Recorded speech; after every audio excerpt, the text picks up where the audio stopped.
May bagong pasabog si dating Makati Vice Mayor Ernesto Mercado laban kay Vice President Jejomar Binay. Sa pagdinig ng Senate Blue Ribbon Subcommittee kahapon, sinabi ni Mercado na kumikbak umano si Binay ng halos 200 milyong piso sa pagbebenta ng lupa ng Boy Scouts of the Philippines sa kumpanyang Alpha Land Corporation.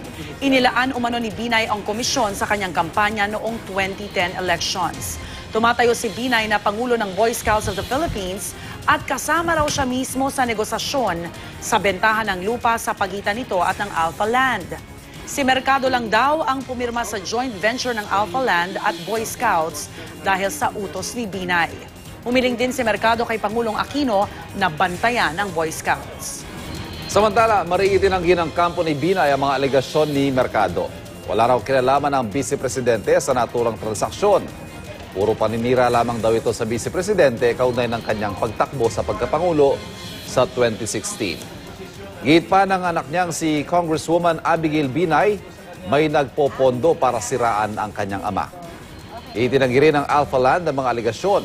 Malinis daw ang transaksyon nila at ng Boy Scouts at wala raw kumikbak dito. Si Mercado pa raw ang nagpahaging umano noon tungkol sa mga benepisyong dapat niyang makuha dahil sa pagpayag sa proyekto. Balak ngayon ng Alpha Land Corporation na kasuhan ng libel at defamation si Mercado dahil sa kanyang mga akusasyon.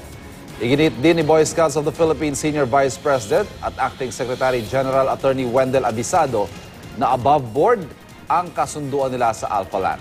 Inamin niya na wala pa talagang matatanggap na perang Boy Scouts mula sa kasunduan. Ito'y mangyayari lamang kapag pinaupahan na ang gusali.